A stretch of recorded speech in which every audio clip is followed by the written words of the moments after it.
Aware ya dadi wong alim, ngempung malam piro? Malam 22. Selikur. Piro? Yes. Yes. Anggap bae Lailatul Qadar ora usah darani ganjil, sing darani ganjil ya sapa? Aneh-aneh. Lailatul Qadar ya mulai tanggal 1 Ramadan, malah ulama sedarani mulai ruwah, iso wis ke ruwah wingi. Wong kula sering tol Lailatul Qadar kadang mulut, kadang Dzulhijjah. Kalau kan jenisnya on time. Kowe wong melarat, dene dhuwit pendak entuk THR. Nah wong marang pangeran ya sawal selo besar ya entuk napa? Lailatul Qadar. Mergo Lailatul Qadar iku malam diturunane Quran. Quran itu turun Ramadan tok apa tau Sawal to? Sawal ya tau, Dzulhijjah tau. Dzulhijjah tau. Bolak-balik al-yauma akmaltu lakum turun to bulan apa? Dzulhijjah. Kowe mari amatir, itu angel terang. Sing darane Lailatul Qadar iku malam diturunne Quran. Quran turune iku pira? Ya macam-macam, Ramadan nggih bolak. Lah tapi ana kelas-kelas premium, ana kelas umum, kelas umum ya pokoke Ramadan. Sing ganjil dipilih salah sitok. Dadi iku pembatasan apa? Nah Quran dhewe turun coba surat paling terkenal, ayat paling terkenal al-yauma akmaltu lakum turun tanggal pira? Tanggal 9 Arafah Dzulhijjah haji wada. Padahal ta'rif Lailatul Qadar Allah unzila fihil Quran. Ya tapi ilmu ini mari debat biasa. Semua wong ora takoki wong Gus nuzul Quran tanggal pira 17. Lailatul Qadar tanggal 21. Ya jare nuzulul Quran ya pas Lailatul Qadar. Wong-wong lak muni bingung no wong. Nah aku sira bingung gak bener. Lha kok ora tau mikir jajal. Nuzulul Quran sing resmi ning kitab-kitab tanggal pira? 17. Lailatul Qadar tanggal. Padahal Lailatul Qadar disifati apa? Malam turune. Doa. Nek ora tau bingung ngono. Wong ana kadang ngirim wong goblok, wong kok ayeme ngono. Iki ora tau mikir.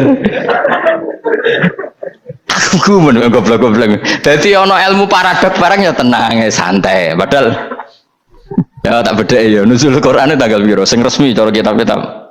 17 Ramadan. Lailatul Qadar sing resmi 21 nganti 29. Terus Lailatul Qadar iku wulan apa? Wulan diturunkannya Al-Qur'an. Berarti tanggal piro? Bocah dijak pinter. Ya kan inna anzalnahu fi lailatul qadar. Saya tak tahu. Nuzul Quran tanggal piro? 17. Lailatul Qadar. Seliko. Terus Lailatul Qadar ku malam diturunkannya Al-Qur'an turun tanggal 17. Berarti Lailatul Qadar tanggal ada nih kan. Orang tahu kalau yo gumen be wong-wong. Yo kok penak wae. Mulai dadi wong alim loro, Kang ora usah mari eskal. Ngatuk ditung bodho penas. Pokoke nuzul Quran tan piro Kang 17. Lailatul Qadar selikur. Lha jare Lailatul Qadar pulang tujune Quran kok beda tanggal. Kan gak tau ge mikir. Alhamdulillah. Tanggalan. Lailatul Qadar tanggal piro? Saya guys pinter. Tanggal piro, Bos?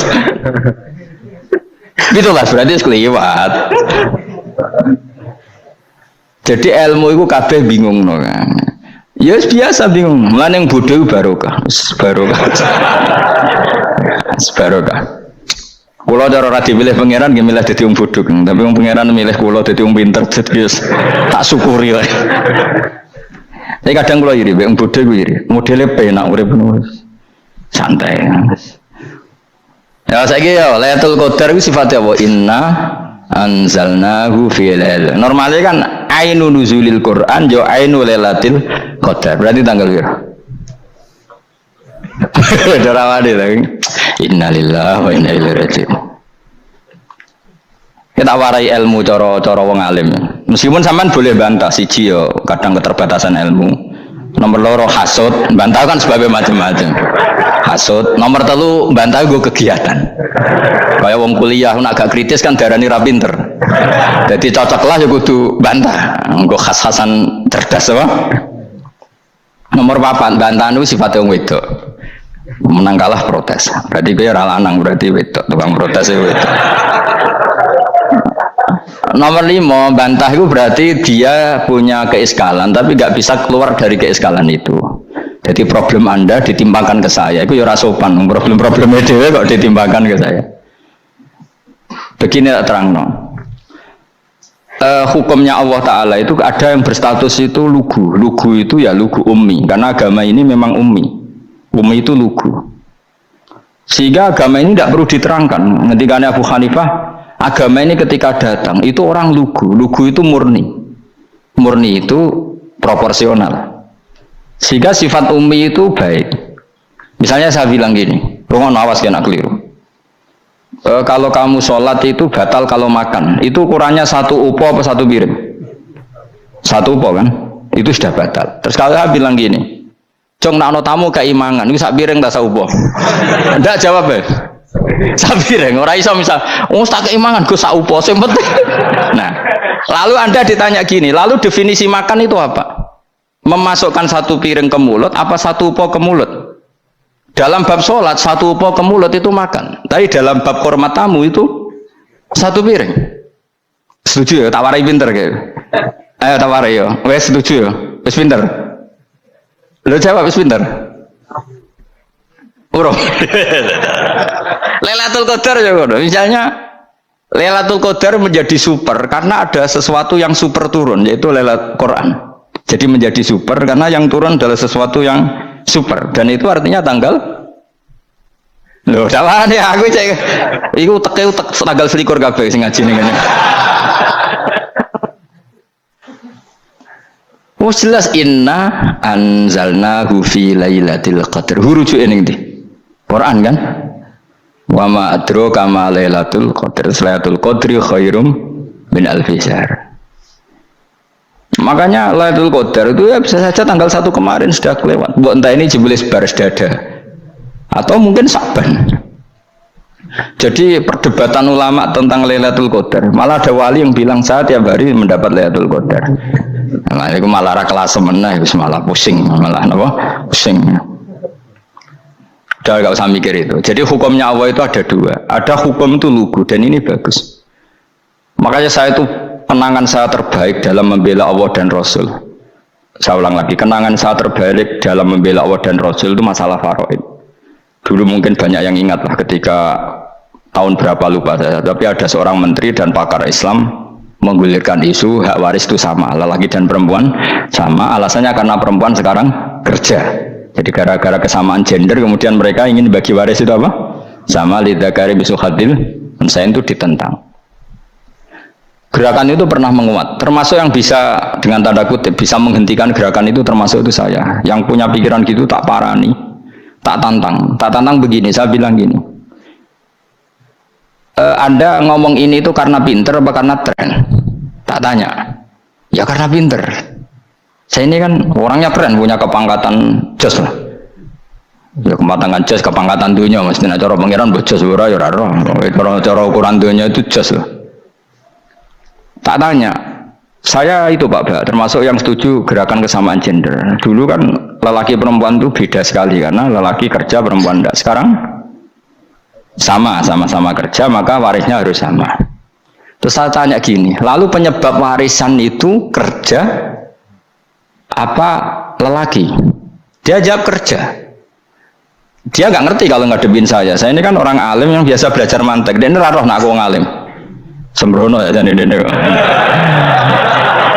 Ketika tak tanya gini, lalu misalnya saya punya anak, yang anak saya putri itu direktur BUMN atau direktur bank atau direktur PT besar. Kemudian anak lelaki saya idiot, goblok.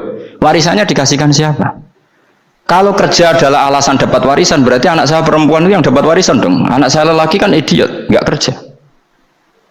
Lalu warisan itu berdasar prestasi apa empati? Kalau berdasar prestasi malah Anda ini aneh. Sudah kerja direktur BUMN hanya karena dia kerja, dia dapat warisan karena Anda bilang asbabul irsi adalah kerja.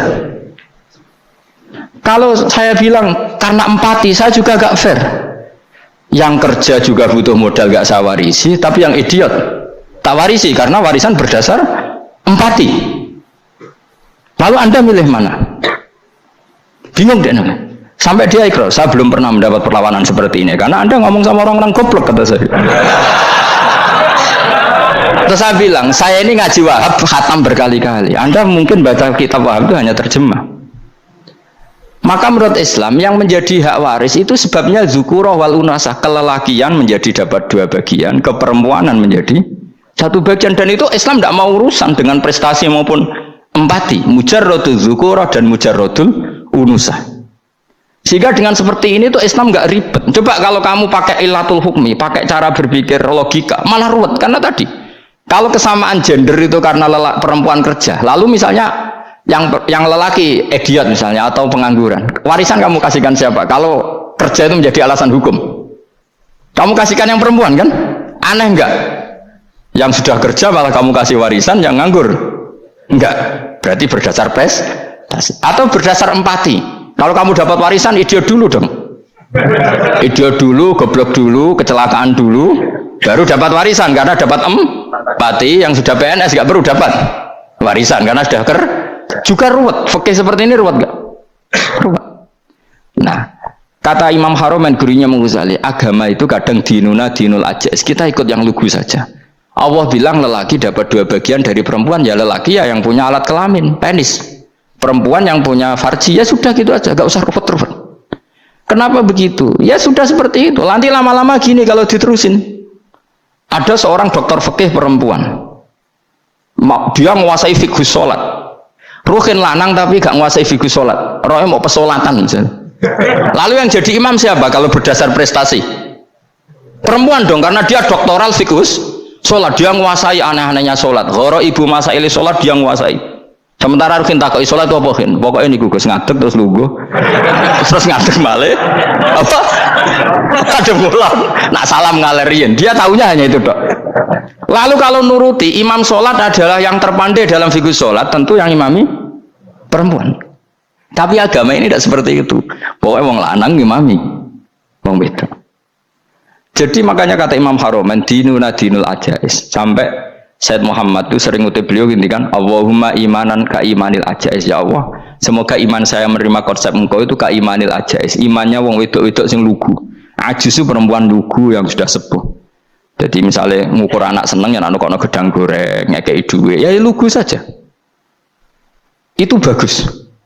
Daripada kamu pakai argumentasi, karena argumentasi ini sebetulnya kelihatan cerdas, tapi ada kebodohan masif. Karena tadi, kalau hak waris kita otak-atik dengan prestasi, maka yang pro empati akan protes. Paham ya? Masa yang sudah kerja dikasih banyak, yang idiot enggak? Tapi kalau berdasar empati juga aneh. Masa dapat warisan harus goblok dulu, harus kecelakaan dulu. Maka Rasulullah pernah ngendikan ketika ditanya, lalu warisan untuk siapa ya Rasulullah? Nabi jawabnya lucu, fali aula rojulin dakarin. Jadi Nabi sempat ngendikan kata rojul, kemudian direvisi dakarin, fali aula rojulin dakarin. Semua ulama ngendikan dakarin di sini adalah badal. Nabi ngendikan rojulin, kemudian Nabi ingat kalau rojul itu identik dengan lelaki dewasa, apa? Kemudian Nabi mengulang lagi dakarin, tidak harus dewasa, yang penting lelaki. Jadi meskipun baru lahir, kalau dalam keadaan baru lahir namanya apa? Kan dakarin kan? Belum bisa dikatakan rojul. Paham ya? Nabi ngulang 2 kali. Fali aula rojulin dakarin. Ini penting saya utarakan supaya clear. Jadi agama itu gak usah diotak-atik. Ya itu tadi misalnya imam sholat itu lelaki. Ya sudah lelaki. Lelaki itu apa? Yang punya alat kelamin lelaki. Jangan dibalik ini. Yang dikatakan lelaki itu orang kuat. Sehingga meskipun perempuan kalau kuat, misalnya perempuan anggota poluan, lelakinya cemen, idiot, maka imamnya perempuan gitu. Karena makna lelaki adalah kuat. Ini keruwetan. Jadi agama itu tidak seperti itu. Nah sekarang kembali ke pilihan. Yang dikatakan pilihan itu orang hebat. Apa yang dipilih? Apa berdasar definisi? Apa berdasar kehendak yang milih? Loh kok mulai do pinter, tumben do pinter. Alam raya ini milik Allah, dan semua di alam raya ini milik Allah. Maka dipilih tidak dipilih itu terserah yang punya, apa terserah kita, apa terserah kriteria, apa terserah definisi. Dalam konteks kita sebagai objek diambil, tentu terserah yang punya. Kemudian Allah bilang, orang-orang itu saya pilih. Nah kalau milihnya Allah berdasar kepunyaan, tentu Allah boleh dong memilih orang yang sebetulnya berstatus dolim. Ya tapi ya tetap dia dolim, tapi ya tetap dipilih. Kenapa ya? Karena Allah yang punya. Saya misalnya orang kaya, boleh nggak punya HP buruk? Boleh kan? Terserah saya. Saya orang kaya, beli HP mahal, medium dan paling buruk, boleh enggak? Boleh saya yang punya. Nggak boleh, Gus, orang kaya harus beli HP yang mahal. Yang bilang harus siapa? Nah, kegoblokan kita ini seperti ini. Nak wong sugih HP ini kudu larang. Nak wong alim kudu bojone ayu. Sing kudu darani kudu ayu sapa? Nak maji jalan yang tumbuh swarga lho kudu iku sing swargane mbam tapi kudu. Nah, kita ini sering berpikir ngatur Tuhan. Nah, Indonesia negara yang mayoritas muslim terus Islam Indonesia kudu dadi sampling Islam seluruh apa? Dunia. Ya ora usah sombong ngono ya keben. Mayoritas juga wonge kakean ngono ae ora perlu GR jadi sampling percontohan Islam internasional ora perlu ngono. Lah misalnya terus jadi contoh misalnya nang Masjid Haram niru Jumatan ning Indonesia berangkat mbek do rokokan. Bariku teki diusep-usepno ning pojok pager. Lah misalnya wong Mekah terus do ngono kabeh karena mencontoh Islam Indonesia. Kacau gak? Ora usah GR ngono biasa wae. Napa? Biasa wae. Terus misalnya mencontoh Islam Indonesia, Indonesia anak jaran Wali Songo terus tahlilan nunggu nganti setengah jam. Lah terus raudhah dikepung ngono rak macet Mekah Madinah. Mergo agar ziarah Nabi terus lungguh apa? Sak jam. Nah ning wali sak jam ning Nabi 2 jam lah kira-kira gitu. Ya malah nganyak Kanjeng Nabi dong. Nabi sekaruan afdhalul khalqi mbok dongakno wa maghfir lahu warhamhu. Iku malaikat sak langit misah. Ya Nabi kok dongakno di sepuro. Kowe tapi ya butuh sepuro kan. Enggak boleh doakan Nabi gitu, enggak boleh. Allahumma sholli ala sayyidina Muhammad wa ala alihi. Enggak boleh pakai ighfir lahu. Masalah kita tahlilan apalem donga iku terus kamu gunakan. Ya misalnya terjadi percontohan Islam dunia terus Nabi kapundhut ditalkin, nek ditakoki waman rabbuka piye. Terus Nabi warai waman nabiyuka. Mesti Nabi yo pro, lah aku Nabi coba takoki. Jadi kita ini sering kumo luhur karena kita mayoritas terus jadi percontohan Ora usah ngono. Paham ya napa? Ndak usah ngono, mayoritas ya mayoritas sae, tapi ora usah GR jadi apa? Percontohan internasional. Mungkin kalau masalah Islam damai ya bagus, tapi itu kan tidak hanya Indonesia. Di mana-mana yang Islam damai juga banyak dan yang tukaran juga banyak. Toh yang tukaran nggak pernah maklumatkan diri ini percontohan janda. Ya biasa saja. Saya ulang lagi ya. Maka menurut saya nggak akan benar pendapat Khawarij atau pendapat Islam yang keras bahwa orang dosa besar itu keluar dari Islam. Karena ketika Allah mengatakan kemudian aku pilihkan kitab ini tak kasihkan orang-orang yang saya pilih, itu diantara yang pertama adalah meskipun mereka sebagian tetap zalim. Artinya tetap zalim itu tidak menjadi dia keluar dari status Islam. Paham ya? Sekarang saya tanya, yang dikatakan warga Indonesia itu siapa? Ya siapapun yang bergeografis di Indonesia, lahir sebagai akte Indonesia, ya orang Indonesia. Kemudian ada yang penjahat, ada yang maling, kita penjara. Apa dia keluar dari kebangsaan Indonesia? Enggak kan? Sama ketika orang Islam menjadi zina dan fasik koruptor, keluar dari Islam enggak? Enggak. Karena Allah tetap bilang faminhum. Apa? Faminhum. Jelas ya? Wes kayak ngarah Khawarij. Kenapa? Kalau Khawarij cara berpikir itu ekstrim. Setiap dosa besar itu mengeluarkan orang dari status Islam. Oh, itu bahaya sekali. Karena nanti kalau itu iya, kita akan kehilangan banyak orang nopo Islam. Makanya Nabi nanti ngendikan, saya berharap yang nanti masuk surga dari umatku itu separuh, 2/3. Itu kata ulama-ulama. Kalau kita pakai mazhab Khawarij, orang Islam itu tidak sampai 1/3. Karena banyak yang keluar dari Islam. Duwe keris ke Islam, duwe ake ke Islam, ngelakoni jimat ke Islam, nyekel patok ke Islam, dosa gede ke Islam, korupsi ke Islam. Terlalu banyak yang kita usir dari Islam. Lalu kita ngusir atas nama apa? Coba. Kalau atas nama Tuhan, kamu tidak Tuhan. Atas nama wakil Tuhan, Tuhan tidak pernah mewakilkan ke Anda. Orang-orang mandate. Yang kita tahu dari Quran ya ayat ini, tsumma awrasnal kitabal ladzina astafaina min ibadina. Kemudian kitab ini tak kasihkan orang-orang yang saya pilih, dan orang yang saya pilih itu faminhum zalimul li nafsi. Dan sebagian dari itu adalah orang dolim, dan itu jelas bagian dari itu. Artinya keluar apa masuk? Keluar apa masuk? Masuk. Meskipun ya yang dolim tetap berstatus dolim, kayak warga Indonesia, ini semua warga Indonesia. Paham ya? Yang maling ya tetap warga Indonesia, meskipun ya tetap maling. Jelas ya? Itu nanti orang itu. Makanya ahli sunnah itu pendapatnya falam nukafir mu'minan bil wisri. Kita tidak akan mengkafirkan orang mukmin hanya karena melakukan dosa. Kenapa ya? Karena Allah bilang faminhum setengah sangking itu masuk bagian. Dan itu luar biasanya Allah disebut istofaina. Tetap orang-orang apa? Pilihan. Maka ini penting saya utarakan supaya kita ini tidak sok-sokannya. Terus yang zalimul nafsi pun potensi dimaafkan sama Allah. Asal dia tobat, dan tobat itu sama Allah nggak ada batasnya. Malam yuhur kiri sampai apa? Nafas apa? Terakhir. Dan kadang orang itu sebetulnya nggak niat tobat, cuma ada perilaku tertentu sehingga dan Allah itu simpati. Itu juga banyak yang diterima tobatnya Allah. Makanya kata ulama-ulama itu, istighfar itu tidak syarat diampuni. Yang menjadi orang terampuni itu kehendak Allah. Istighfar itu bagian kecil dari syarat-syarat itu. Tapi bisa saja orang tanpa istighfar tapi diampuni Allah. Misalnya Allah dawuh, wa yaghfiru ma duna dzalika liman yasha. Itu bukan liman yastaghfir tapi liman yasha. Contoh masyhur kan, kamu pernah dengarkan ada orang nakal itu, mumisah itu ya kira-kira lonte atau apalah. Dia datang pulang ketika melihat anjing ngeleti pasir, dia berpikir ini kehausan kayak saya. Kemudian dia turun ke sungai memberi minum anjing itu, kemudian Allah memaafkan dia karena itu. Pas itu di semua hadis riwayatnya dia tidak pernah istighfar. Terlalu punya perilaku yang menjadikan dia diampun. Banyak nggak seperti itu?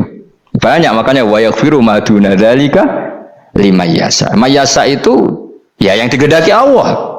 Bisa saja kalian ini sering istighfar tapi nggak dimaafkan Allah. Tapi delala punya satu perilaku yang cara Allah itu penting, kemudian dimaafkan. Kayak Saharatu Fir'aun itu dia tidak pernah istighfar, tukang sihir Fir'aun. Dia diampuni Allah, dikasih iman tuh gara-gara jadi wong Jogja. Terus ngono tok. Jadi pas mau duel adu sihir. Ikut delala dia mendingan ya. Qalu ya Musa imma antulkiya wa imma annakuna nahnul mulkin. Monggo jenengan riyen napa kula riyen. Dadi gara-gara dekne didikan Jogja niku. Lah wong ape duel, mestinya tarung itu semakin cepat mengambil kesempatan kan semakin menang. Ini sudah jelas tarung. Ngapunten jenengan riyen napa kula. Lha iku pangeran itu terus simpati. Wong kok sopane ngono apa? Akhirnya Allah memberi iman gara-gara imma antulkiya wa imma annakuna nahnul mulkin. Monggo jenengan riyen. Lah Musa juga, Allah juga gak terima kalau nabinya kalah sopan. Sehingga Allah memerintahkan Musa adalah sopan. Mboten jenengan mawon. Jadi Nabi Musa qala bal alqu. Jadi Nabi Musa enggak jenengan riyen mawon. Jadi coba itu kan unik. Dia tidak ingin diampuni Allah, tapi adalah dia punya satu perilaku yang menjadikan Allah itu simpati, yaitu kesopanan dia dengan Nabi Musa. Imma antulkiya wa imma annakuna nahnul. Nabi Musa juga bilang qala bal alqu moga jenengan riyen mawon. Akhirnya sakit nggih nak ngoten. Makanya Fir'aun itu mangkelnya bukan main. Ketika pertunjukan itu akhirnya kan Saharatu Fir'aun kan kalah. Setelah kalah langsung iman. Maka kata Fir'aun, ini jelas Musa itu guru kamu. Cuma pura-pura saja kamu pro saya. Lah buktinya apa? Jari buktinya tadi monggo-monggonan gitu. Makanya Fir'aun bilang innahu lakabirukumul ladzi 'allamakumus sihr. Wah, itu mesti Musa itu gurumu. Padahal dia gak kenal sama sekali. Cuma gara-gara monggo-monggonan tadi itu akhirnya terus pikirannya Fir'aun, wah mesti harus kenal suwi, mau gayane tok. Mereka gara-gara monggo jenengan riyen. Mboten monggo jenengan. Jadi makanya sampean jangan putus asa. Makanya keliru sekali kalau kita bilang diampuni Allah nunggu istighfar. Enggak. Tentu istighfar penting, kita sepakat. Istighfar itu penting, kita sepakat. Tapi itu tidak satu cara-caranya Allah untuk orang bisa diampuni. Nabi misalnya yang dikatakan ana wa kafilul yatim kahateni fil jannah. Coba. Orang sering istighfar sama kafilul yatim, kira-kira surganya cepat mana? Cepat kafirul yatim meskipun gak istighfar. Kalau istighfar terus sampai medit ra karuan. Tak jamin pun rokok alamatnya medit jelas nih rokok aku roh. Jelas. Al-bakhil itu qaribun minan nar, jelas alamatnya deket-deket situ lah. Paham ya? Wis jelas as-sakhi qaribun minallah, qaribun minan nas, baitun minan nar. Nah al-bakhil baitun minallah, baitun minal jannah, qaribun minan nar. Jadi yang medit itu ya deket-deket situ alamatnya sudah jelas deket-deket dengan neraka. Ana wa kafilul yatim kahateni fil. Berapa? Apa semua yang dimaafkan Allah Nabi nyebut syaratnya istighfar? Kebanyakan malah enggak. Orang alim misalnya. Makanya orang alim kalau jarang istighfar kamu enggak usah iri. Orang alim itu mulang tok, itu langit bumi mintakan ampun. Wa innal alima la yastaghfiru lahu man fis samawati wa man fil ard hatta khitan fil bahr. Orang alim itu otomatis dimintakan maaf oleh langit dan bumi sampai iwak ning laut. Mulane jendur Abu Husbah jangan istighfar. Aku sing istighfar is akeh sembrono. Langit bumi no. Mulane kula nu jarang istighfar bukan karena saya sombong, memanfaatkan istighfar mereka no. Dan saya yakin itu lebih mandi timbang istighfar saya. Ngon man fis samawati nglebokno Jibril, Mikail. Orang-orang keren, makhluk-makhluk keren. Saya baru cari hadis yang wa innal muta'allim sing ijek belajar, tapi belum ketemu. Nanti kalau ketemu tak kasih tahu apa? Karena hadisnya yang saya baca masih wa innal alim apa? Orang alim, jadi agak ketat. Nah, nanti kalau sudah ketemu wa innal muta'allima, nanti dicari. Tapi pasti palsu kalau ada itu. Karena semua teksnya itu apa? Alim. Atau ya kamu alim dibanding yang di bawahnya. Ya semoga itu masuk apa? Jadi dibanding orang Papua kan harus alim. Saya ulang lagi, ini penting sekali. Jadi latihlah jangan punya gerakan takfiri orang lain dianggap kafir, orang lain dianggap kafir, karena Allah tidak pernah mengusir hambanya. Meskipun apapun salah dia, kata Allah tetap faminhum. Apa? Faminhum. Hum itu rujuknya ke yang depan. Jadi termasuk orang-orang yang saya pilih adalah faminhum zalimul li nafsi. Tetap dia di arena itu.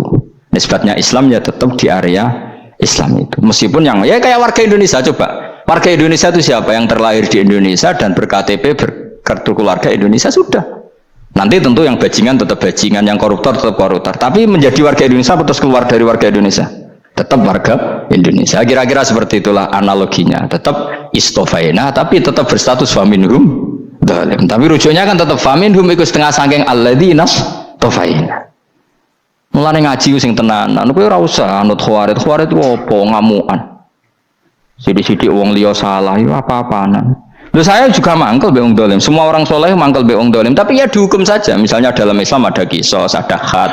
Ada hadul qadzaf, hadus sariko, ya hukuman saja, tapi hukuman itu tidak bisa menghilangkan status. Ya sama seperti manusia tetap manusia, meskipun apapun dia ya manusia. Ya tadi misalnya manusia itu siapa? Ya manusia itu ya manusia. Terus kamu bikin orang yang standar ideal manusia adalah yang berperilaku baik, yang nggak pernah salah. Kemudian kalau Zaid itu maling berarti tidak manusia. Terus barangnya apa? Ketek. Tidak bisa, makanya kembali lagi dinul aja. Kamu bikin definisi manusia itu tidak usah seangkuh itu. Manusia seperti ini manusia ya sudah, maling ya manusia, orang soleh ya manusia, orang sedengan ya manusia. Lelaki itu apa? Yang punya alat kelamin penis itu lelaki, titik sudah. Sehingga nanti warisannya ya dia lelaki. Sholatnya dia bergaya.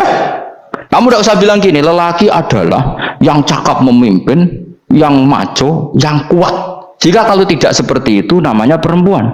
Terus kamu membolehkan yang seperti ini jadi makmumnya perempuan, imamnya perempuan sing maco. Kacau enggak kalau agama nuruti logika-logika itu? Enggak, jawab aja. Kacau. Lalu lucunya sekarang banyak kecerdasan yang mengarah ke sana. Makanya agama ini jadi kacau karena sudah ada dinul ajais. Agama ini agama ummi. Ya agama ini agama ummi. Kata Allah huwallazi ba'atsa fil ummiyin. Ummiyin itu lugu-lugu itu polos. Jadi kalau orang polos misalnya gini, ini apa? Kira-kira kalau jawab orang polos ini, jam, bagus kan jam? Jam untuk apa? Penunjuk waktu ya sudah seperti. Tapi kalau orang engkek, ini itu apa jam? Itu barang murahan, bulat kan oleh jawab. Mau numpak mobil carry itu apa? Itu black melaku. Yang mobil itu Alphard. Jadi kacau. Nggak boleh agama dibawa ke sana. Apa? Agama di sana dibawa ke sana. Nah itu madzhabnya ahli sunnah apa?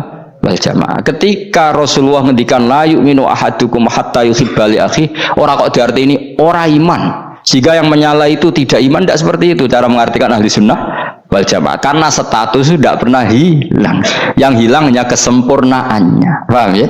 Kesempurnaan kita jadi manusia hilang karena kita maling, karena jadi koruptor. Tapi tetap kita manusia. Kesempurnaan kita sebagai orang mukmin hilang kalau kita fasik, tapi kita tetap mukmin. Paham ya? Makanya setiap hadis gitu kata ahli sunnah la yu'minu imanan kamilan. Wis dong ya. Dong. Ya terus alhamdulillah subhanallah. Ya doa alim semalam rolikur. Malam Lailatul. Aku kadang yang melok goblok aduh. Saya tuh sering dididik sama bapak saya, sekumpul wong akeh ya kudu melok goblok guys. Makanya bapak itu kalau ada orang pidato, bapak kan juga nggak suka pidato juga, tapi ya kerso kadang-kadang, saya pun kadang-kadang kerso. Asal sing utus pernah guru, pernah sepuh kadang kerso. Nah, bapak nak bahas pengajian ngomongin balik dari bapak, malah bingung, ngomong apa wae. Coba kita dengan PD-nya bilang Lailatul Qadar itu 21 sampai berapa? 29. Lailatul Qadar. Warna itu malam Lailatul Qadar. Lalu Lailatul Qadar keren tuh karena apa coba? Karena nuzulul Quran. Lalu nuzulul Quran tanggal 17. Lalu Lailatul Qadar tanggal berapa? Oh, ada nih. Alhamdulillah. Tapi ini jangan jadi keiskalan yang masif, itu sudah difitnah itu. Coro Gus Bak, ya coro Gus Bak, coro Quran ngawur gitu. Sembrono. Memang aku tidak pendapat tentang Quran, ya dan ayatnya seperti itu. Maka yang benar, Lailatul Qadar itu kata ulama-ulama dulu, orang yang beramal soleh, ya itu sudah anggap saja dapat Lailatul Qadar. Ora usah ndelok isuk-isuk ndelok srengenge blerengen ta ora. Nek ora blerengen berarti untuk Lailatul Qadar. Jan mendung kan blereng iki. Terus bengi angite sayup-sayup. Anggere dini hari ya sayup-sayup blok-blok aneh-aneh wae. Lah nek pikir sego ora berarti wong laut gak tarah untuk Lailatul Qadar. Ke segoro kidul angine bianter. Lah nek ning Dieng ya mesti sayup. Mau angin tok gunung wis kesel dadi ora sayup-sayup. Gaya ukuran ojo ngono, gaya ukuran ngono rak wong Dieng luwih ngrasa entuk Lailatul Qadar timbang wong Segoro Kidul. Segoro Kidul angine apa? Buanter. Padahal alamate piye? Sayup-sayup. Mana-mana. Maksudnya alamat ngono iku ora ngono, maksudnya ayat iku Kanjeng Nabi mbadhawuh ngono, maksudnya ora ngono. Wes dong ya. Ayo Lailatul Qadar tanggal aku seneng wong bodoh. Enak urip wis happy no? Happy. Ya saya ulang lagi ya. Jadi kejati dirian itu tidak bisa hilang dengan standar keidealan. Yang hilang itu standar apa? Keidealan. Misalnya kita maling ya eman lah sebagai orang mukmin kok maling. Warga Indonesia kok kriminal tuh eman, tapi dia tetap orang Indonesia. Orang Islam tetap Islam meskipun dia fasik. Sebab itu Allah ngendikan faminhum dzalimul linafsi. Sebagian dari orang yang saya pilih dia adalah orang dolim. Ya dolim saja. Kamu jangan kamu katakan kafir ya dolim saja. Dolim kira-kira maknanya kurang ajar, kacau, kriminal. Tapi kan tetap